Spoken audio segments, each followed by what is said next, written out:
Ferrari walked into the FIA and didn't just ask a question, they pulled a thread. And when they pulled it, the entire 2026 season started to unravel. One complaint, one meeting, one trick. Gone. The internet erupted. Tifosi fans celebrated. Justice served. But then the criticism came, louder and louder. People calling it out. Bring the trick back. This is what made qualifying exciting. Ferrari just killed the show. And the FIA had no choice. Another meeting, April 20th, 2026.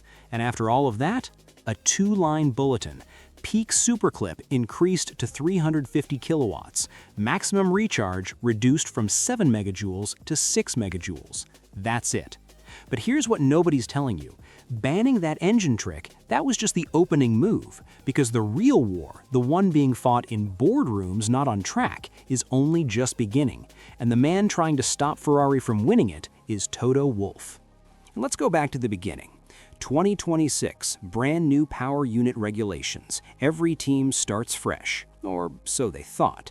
Hidden inside those new rules was a loophole, a small, quiet, devastatingly clever loophole. The MGU-K, the electric motor delivering up to 350 kilowatts of power, had a prescribed ramp down. As cars approached the timing line, teams were required to reduce electrical deployment, 50 kilowatts every second. Gradual, controlled, fair. But the rules also said this.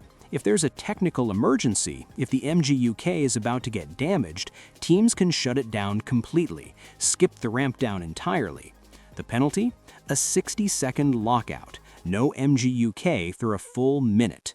In a race, that's catastrophic. In qualifying, after you've already crossed the timing line, that lockout means absolutely nothing.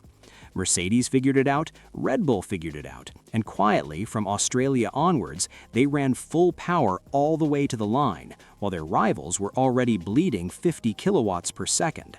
The gain? Somewhere between 50 and 100 kilowatts, worth hundredths of a second. In qualifying, hundredths are everything. But that was just the start, because then came Japan, Suzuka, and the loophole stopped being invisible. Kimi Antonelli, Max Verstappen, caught on camera crawling through the high-speed S-curves after practice runs, almost no power, dangerously slow. And then Alex Albon stopped completely, dead car, middle of a live session. Ferrari had seen enough. They went to the FIA and asked one pointed question. How can an emergency safety rule legally become a qualifying weapon? The FIA listened. The trick was banned. Effective from Miami. Gone, just like that. The FIA made it clear. They will be checking telemetry data. If your MGU-K shuts down and there's no actual emergency, you will be caught. Ferrari celebrated. The internet erupted. Justice served, right? Not quite.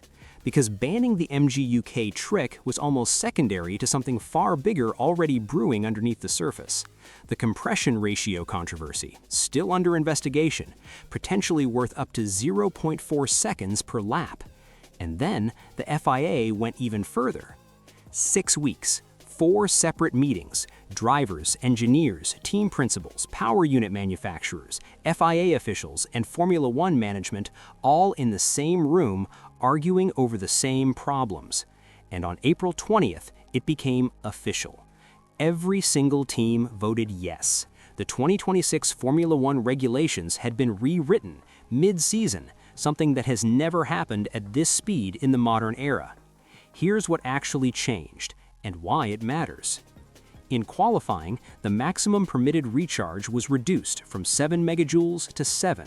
Peak superclip power was raised from 250 kilowatts to 350. The result? Less incentive to lift and coast, less energy harvesting theater, more flat-out driving. George Russell had said it publicly, the fastest driver doesn't always get pole. The driver with the best energy management algorithm gets pole. That wasn't qualifying, that was a software competition. Now, with superclipping matching the harvest rate of lift and coast, drivers who stay flat get the same energy recovery as drivers who coast. Late braking returns, risk returns. Qualifying becomes a test of driving again. In races, maximum MGU-K deployment in non-acceleration zones was capped at 250 kilowatts. A new boost limit was introduced, maximum additional power capped at 150 kilowatts above current levels at activation.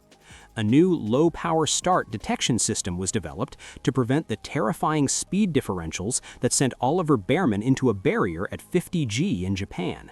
The FIA didn't just tweak the rulebook, they rewrote it unanimously, immediately. And then, Ferrari made their next move.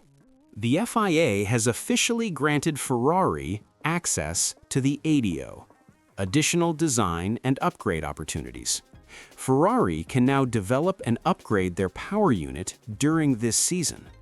Fred Vasseur had already laid it bare in China. The power deficit against Mercedes? As much as 0.8 seconds.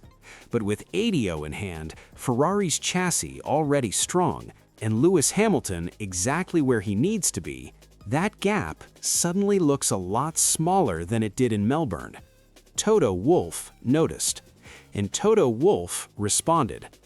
The principle of the ADUO, he told media, was to allow teams that were on the back foot to catch up, but not to leapfrog. He went further. It needs to be very clear that whatever decisions are being made, any such decision may have a big impact on the championship if not done with absolute precision, clarity, and transparency. Gamesmanship hasn't got any place here. Translation: Wolff is watching, and he's already drawing the line. He acknowledged one manufacturer genuinely needs help, Honda, but for the rest, his words were careful, deliberate, and pointed. I would be very surprised, actually, and disappointed if ADUO decisions came up with any interferences into the competitive pecking order as it stands. Mercedes built their 2026 advantage on sophisticated energy management, a framework built around lift and coast, optimized better than anyone. That framework just changed.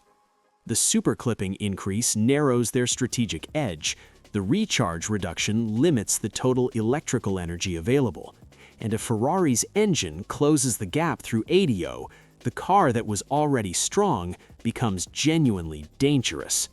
For Lewis Hamilton, who left Mercedes chasing a dream, this season just shifted on its axis. Scenario 1. The ADUO works exactly as intended. Ferrari closes the engine gap. Hamilton, in a chassis already capable of fighting, becomes a second-half title contender, and the 2026 championship becomes the fight everyone wanted from the beginning. Scenario 2. The FIA draws the line where Wolff wants it drawn.